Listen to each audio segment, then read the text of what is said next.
And I guess that's a great place for us to start. Hell in a Cell, CM Punk versus Drew McIntyre, the culmination of a feud. And I talked about this a couple of days ago.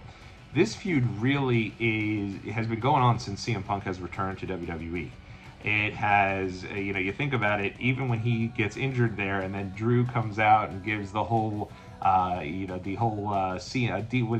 honk, and then had the whole deal where he had the photo in front of the CM Punk gravesite, throwing up the deuces, and then obviously Punk costing Drew the title right after he won it at WrestleMania because he was still kind of involved, doing commentary, doing different things, leading to Damian Priest's big cash-in. This feud has been building for so long, well before they finally had their first big match in WWE due to Punk's injury at SummerSlam. And while I thought that the matches at the last two Premium Live events between Punk and Drew have both been very good, I think this one just took things to a new level. And I will say this, I think this is really what a Hell in a Cell should be. It shouldn't be your annual tradition where you have 2 to 3 Hell in a Cell matches on the event so that you could fill out a card filled with 8 to 9 matches.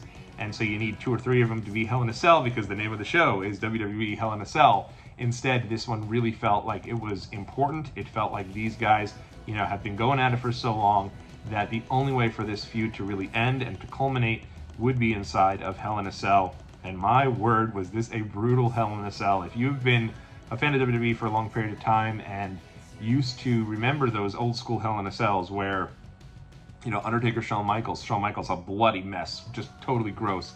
Mick Foley, Undertaker, Foley thrown off the Hell in a Cell, got the tooth coming out of the nose.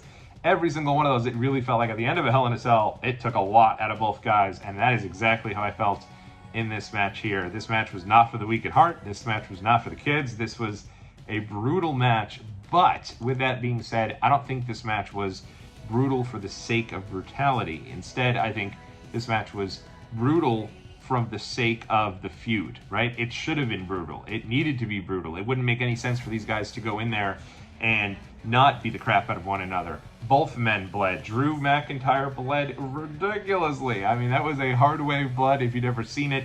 Got a nasty gash on the top of his head. He's shown the pictures through getting stitches on X, and I will say it is just a gnarly looking gash, and he bled a gusher throughout a crimson mask. I mean, the likes of which you probably haven't seen since WrestleMania 34 when Roman had that bloody face during his main event there with Brock Lesnar, which was obviously a mistake, but WWE's been getting away from the blood for so long that to see them really embrace both of these guys bleeding like stuck pigs, it added so much to the match. It added to that intensity.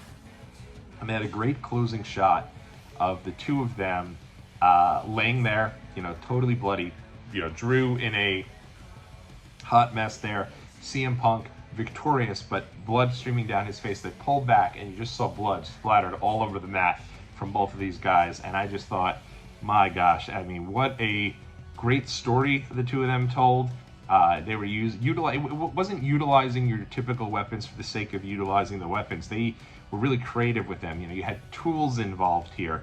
Rather than just utilizing a table and going through and breaking the table, instead they utilized the inner part of the table. They turned the table upside down, put the table down front, and then really kind of utilized that inner wirings of the table, and the poles that are used to utilize to stand up the table, to really use those as weapons against one another. And I thought that was it was brutal, and it was so unique, and really a lot of creativity I thought went into some of that. Probably a couple of the pieces I loved.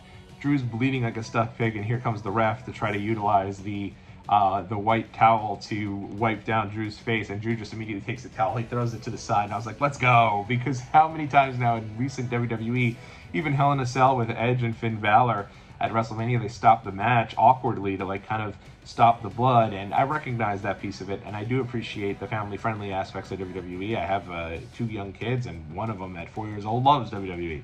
So at the end of the day, I do realize that if she was watching along with me, I'd have been like, oh, this is a little much. But at the end of the day, for this story and for this feud, it needed to be violent, it needed to have that extra piece there. I thought the blood really added to that element, similarly to, you think about some of the big matches in the past, Bret Hart and Stone Cold Steve Austin, with Austin just bleeding a gusher through his face, I thought was incredible. And it really added to that match and to that story, and that's exactly how I felt here. So, you know, at the end of the day, I thought this was great. I love the part where Drew goes out and he gets the what was perceived to be a bag of thumbtacks, but rather than doing thumbtacks, he throws the bag open and beads go all over the place. And, you know, the beads are probably not my favorite part of the CM Punk Drew McIntyre feud, but it was a big part of the feud. You know, the whole part here is this handmade, fan-made bracelet that was given to CM Punk at a convention by a fan, had his dog's name and his wife's name on the bracelet. And, you know, as silly as that may seem, and as silly as that might be, it meant and symbolized his wife and his dog, two of the most important, you know, individuals in his life. And for me, I've got a bracelet I wear proudly that my wife gave to me, and so even though it could be a silly thing, I kind of get it at the same time. And so Drew opens up, beads go everywhere, and it was like, that was a big part of the feud. It made sense for that to be involved, and it was such a heel move from Drew, because I think the fans were hoping either it was going to be, you know, thumbtacks, or they were just disgusted with him based on what he's done with the beads recently. So I thought that was really unique and interesting. And then CM Punk moves out of the way, and Drew is delivering a Claymore and lands back first on the side of the steps. I mean, absolutely just a hideous spot. Obviously, I don't think it was meant to be, but it looked gnarly. I give them a ton of credit for continuing on after that. And then Punk taking the chain, wrapping it around his knee to deliver that last go to sleep to get the big win over Drew. You figured Punk would get the win on the feud. I will say that WWE is a smidge babyface heavy right now. Obviously, you've got Roman, who's now back as a babyface. You've got Cody, who's back as a babyface. Punk's probably 3. Got Rollins just returned. Damian Priest is on the rise. Jey Uso's on the rise. Tons and tons of babyface. What a babyface heavy territory right now WWE is. But with that being said, it made sense for Punk to get the win here. I do hope Drew does not get lost in the shuffle, because I do think this has been some of his strongest work throughout his entire career. This entire Punk feud, he's really utilized this, in my opinion, to bring himself to that next level. Should the match have gone on last? Because of what was coming at the end of the main event, I don't think it would have. I don't think it could have had it go on last. But I'll tell you, it must have been, to me, this was the main event of the show, best match on the show. And for me, I think, you know, they went in there 30 minutes, just beat the crap out of one another.